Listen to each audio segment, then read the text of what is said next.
Warning: this game contains explicit scenes of intense violence and dismemberment, frightening images, and in some cases mature language. I am not forcing you to watch this, so do so at your own risk. And why am I even reviewing this game if I'm a kid? There are millions of me. Get over it.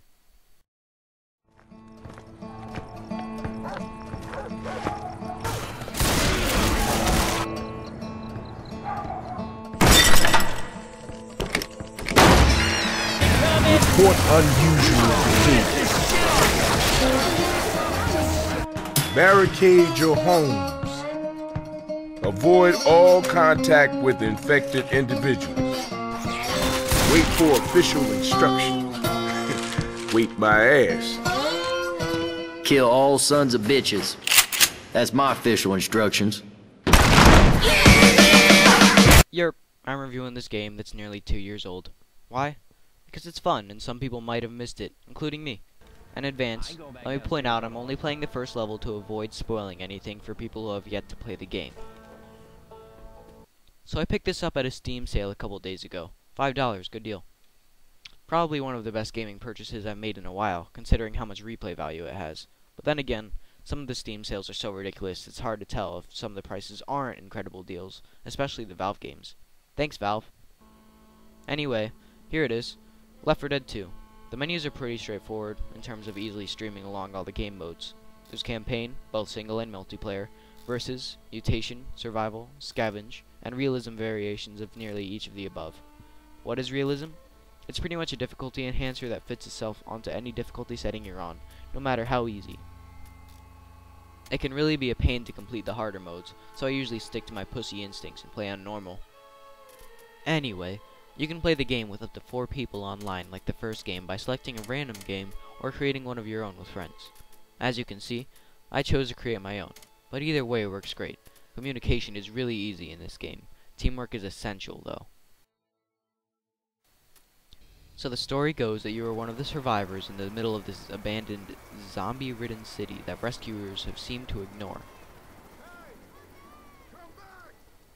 This roster of survivors includes Coach, a round, nearly middle-aged man that appears to have been a coach at some point, obviously. Rochelle, a young woman who is naturally talented at killing, the only female character at that. Ellis, a young southerner who is as rednecky as you get. From his twangy dialect to his obsession with guns and stock car racing, he has Southeast America written all over him. And Nick, who's a shady figure who at first seems like he wants nothing to do with the rest of the gang, but becomes slightly more fun. I usually play as Nick because he's probably the least annoying, next to Coach, and he shares my name, but I like all of the characters and their personality. Shit. This some sort of nightmare, goddamn zombie apocalypse and shit. Shit. The hell are we gonna do? Settle down, son. You're gonna be okay. What's your name? Ellis. My name's Ellis.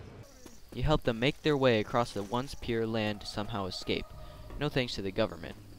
You'd think Obama would have more control over this epidemic. Littered among their homeland are the general infected zombies.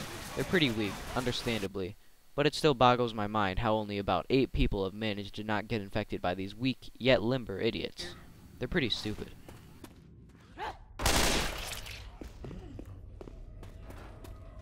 But even still, among the common zombies are the special infected. These include jockeys, hunters, tanks, and witches, among others. Each have individual powers, like how jockeys will ride your back and pull you into the crowd, while spitters, well, spit. I'd make a sexual reference here, but is it really worth it? Some of these can really be a pain to deal with, especially tanks. I would mention witches, but since they can be avoided, yeah.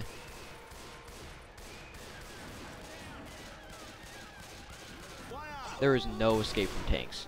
Chargers are similar, but considerably easier to kill. Tanks, however, are the real deal.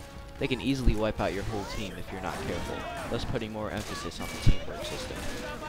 Speaking of teamwork, it's entirely possible to gravely injure your teammates, whether accidentally or purposely.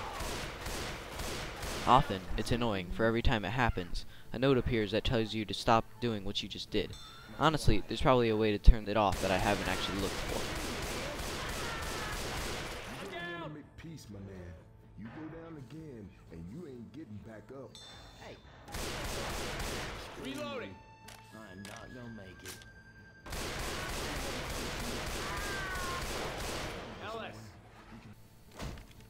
The butting attack, however, does no damage, so it's always fun to do that when you're bored with a friend. Moving along, the weapons in the game are great. The primary weapons include some machine guns, automatic shotguns, heavy machine guns, and snipers, which are always fun. I love snipers. There's a lot to choose from. Well, when there's a choice. You see, the director is the artificial intelligence programmed into the game that can tell whether you're doing well or not. Based on your successes and failures, it will determine whether or not to give you good weapons and health. It really balances the game pretty well, but can really come back to bite you if you do extremely well but you suck at the end. I don't know how to explain it. It's like it thinks you can do anything, so it throws a bunch of crap at you, but you aren't really that powerful. Anyway, back to the weapons. You can carry a secondary one, which can either be a pistol or a melee weapon. For pistols, you have the choice of carrying a single weak one, dual weak pistols, or one magnum. But, for the real star of the show, the melee weapons are where it's at. It's just the way you dig your chainsaw into a crowd of infected, or the way you take off the head of some filthy zombie that makes you smile with glee, if you're into that sort of thing. So satisfying. These tend to be better in crowds, since they obviously are ineffective at long range. That's what a sniper's for. Sniper. There are throwable items as well. Pipe bombs display a vibrant red laser light that attracts zombies long enough to explode in their face.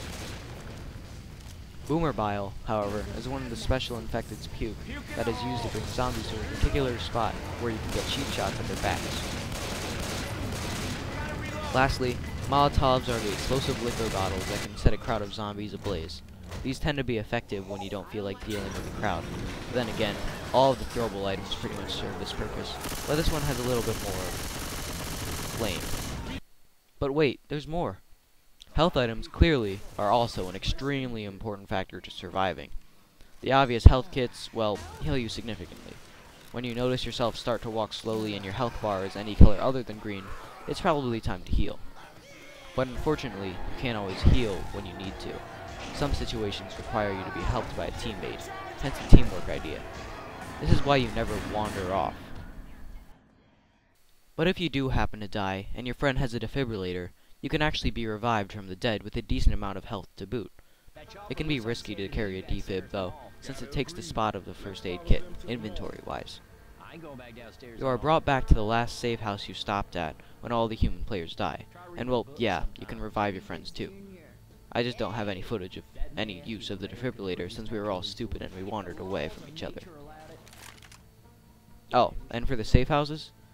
There are about 3 to 5 of those in each of the campaigns. They act as checkpoints that supply you with better weapons, health, and ammunition. Before I forget, I must mention the last area in your inventory. In this slot, you can carry pain pills that increase your health temporarily, or an adrenaline shot, which gives you an added speed and health boost momentarily as well. Either are always great to have on you in dire situations.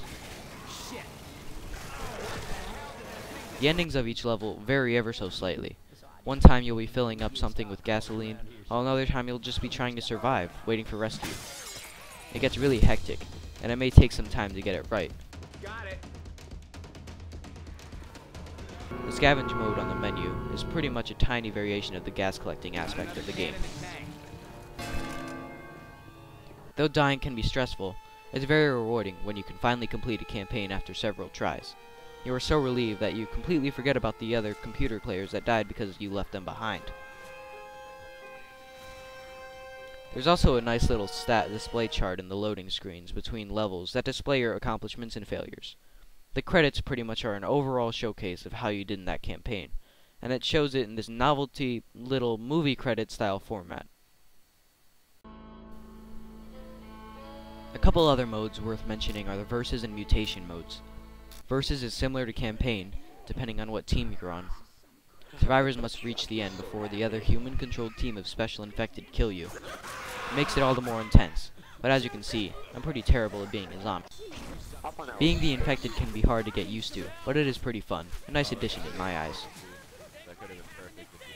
There's a realism mode, but that just makes everything more difficult, if you have the balls to try it. Finally, the mutation mode. Let's find another way. It's pretty much single-player campaign, but you can only use a Magnum. Nope, not this, you sicko. The Magnum pistol. Jesus, you guys are gross. So you weren't even thinking of this? Well then why the hell did I have to save this picture on my computer out of assumption that my fans were having suggestive thoughts? Bottom line, buy this game and play it with me, damn it.